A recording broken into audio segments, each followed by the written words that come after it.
He brags about being poor, but Joe Biden is a rich guy.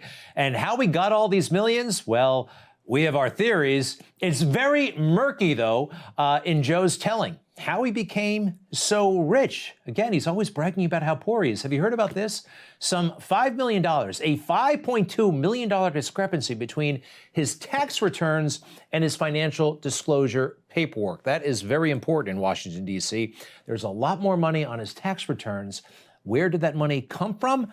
Well, here's where it gets rather incredible. After he left office, Joe had a book, Jill had a book, and he gave speeches, of course.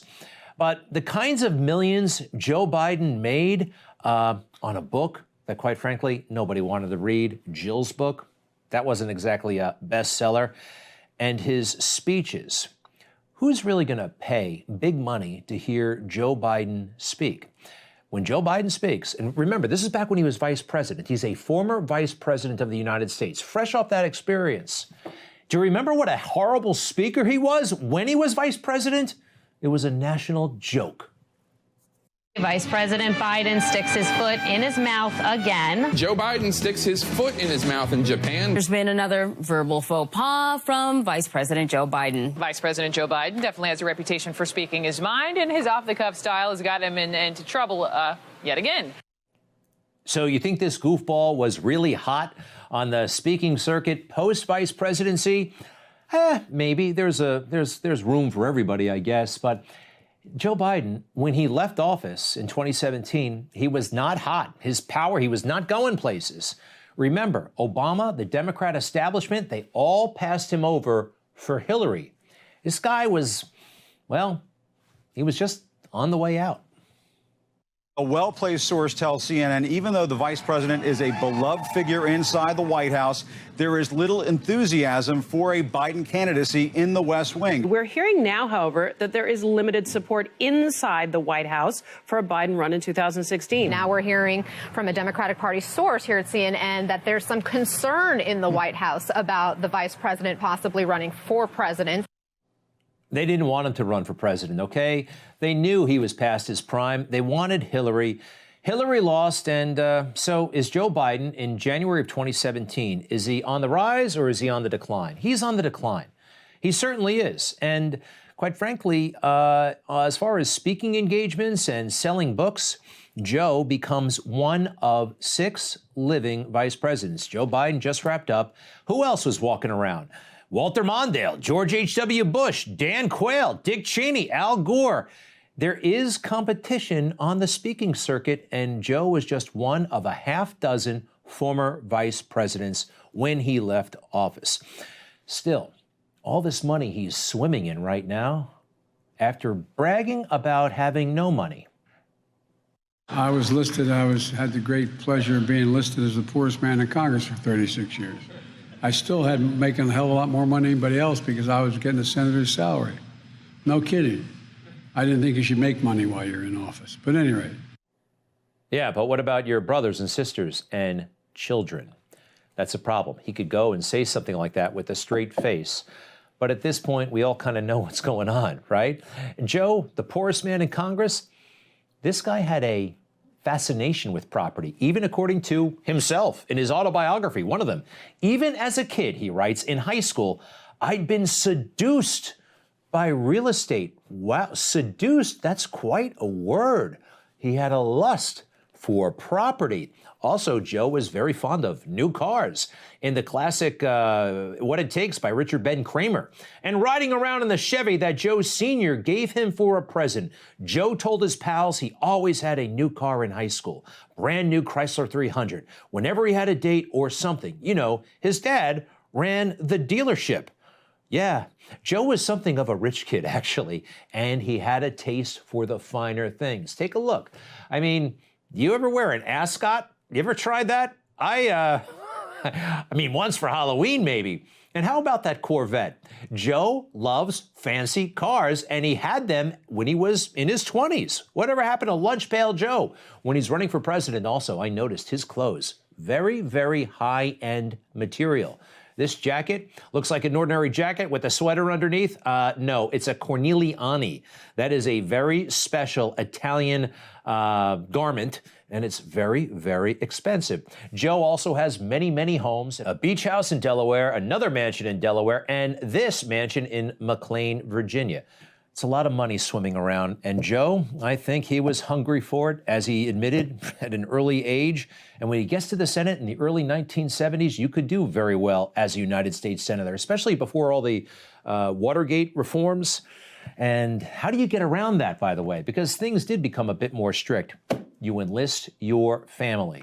Hunter, the others, that's what I think we all know happened at this point. I mean, it's right there. The evidence, the laptop, it's true. And who puts their son out there like this, by the way? This is one of the most peculiar photos. At first, I thought it was peculiar, but now I realize it's a commercial. If you want to do business with Joe, see Hunter. Here's another one. Going to the photo studio to take pictures like this, it's very strange. Although Tony Bobolinsky, remember him? Help make sense of all this. I was introduced to Joe Biden by Jim Biden and Hunter Biden. At my approximately hour-long meeting with Joe that night, we discussed the Biden's history, the Biden's family business plans with the Chinese, with which he was plainly familiar, at least at a high level. This is damning stuff, and I really hope that grand jury, whatever they're doing, they've talked to him. This has got to move forward. This cannot stand. And by the way, not just Hunter, not just the brothers, but Joe's sister, Valerie, apparently had a role in all this. You know, she managed all of Joe's campaigns. That's a way to keep money in the family, because she got money for that. She also was there when Hunter sold his paintings at the gallery in New York. Remember that fiasco? Guess who was about 20 minutes behind? Valerie. All in the family, right? And to get to the president, if you want to, you go to the family. That's why they do things like this. That's why they say things like this. They always have, they still are. Did you say you and your dad talk every night? Every night, yeah. Yeah, well, we talk at least every night, yeah. Sometimes. By the way, not only does he talk to me every night, he calls every one of my daughters, and he talks to each one of them every day. And he talks to me, and I know that he talks to my sister. The President of the United States. Yeah, yeah. But, by the way, he's always done that. I mean, always. Always, of course. Are they just talking about the grandkids? Are they just talking about sports? Are they just talking about his ailments? I think they're talking about business. And I find this very distasteful. It's not just Democrats, by the way. Oh boy, Republicans have been playing this game and bragging about presidential access. Here's George W. Bush, 30 years ago.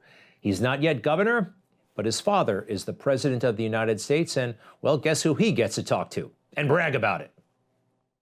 When you're the president's son and you've got unlimited access combined with some credentials from a prior campaign, in Washington, D.C., people tend to respect that. I mean, access is power.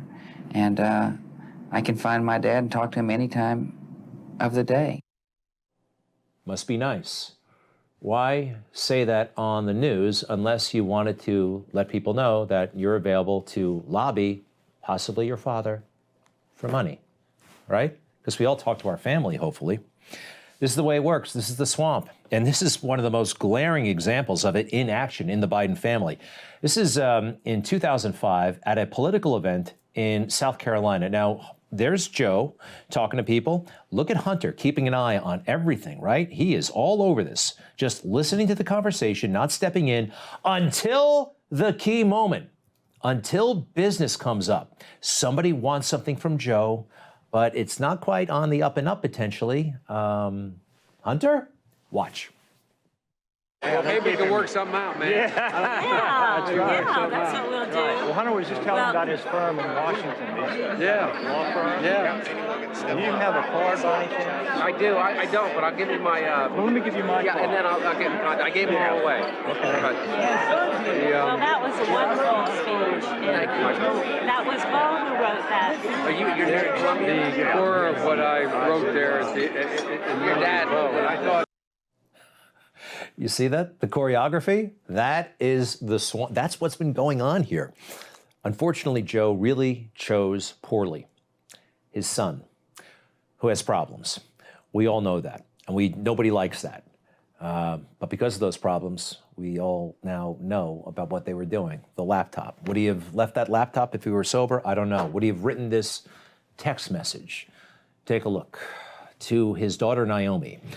I hope you all can do what I did and pay for everything for this entire family for 30 years. It's really hard. But don't worry. Unlike Pop, I won't make you give me half your salary. Unlike Pop, I won't make you give me half your salary.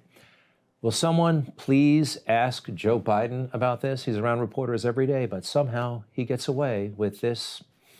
It's like it didn't even happen.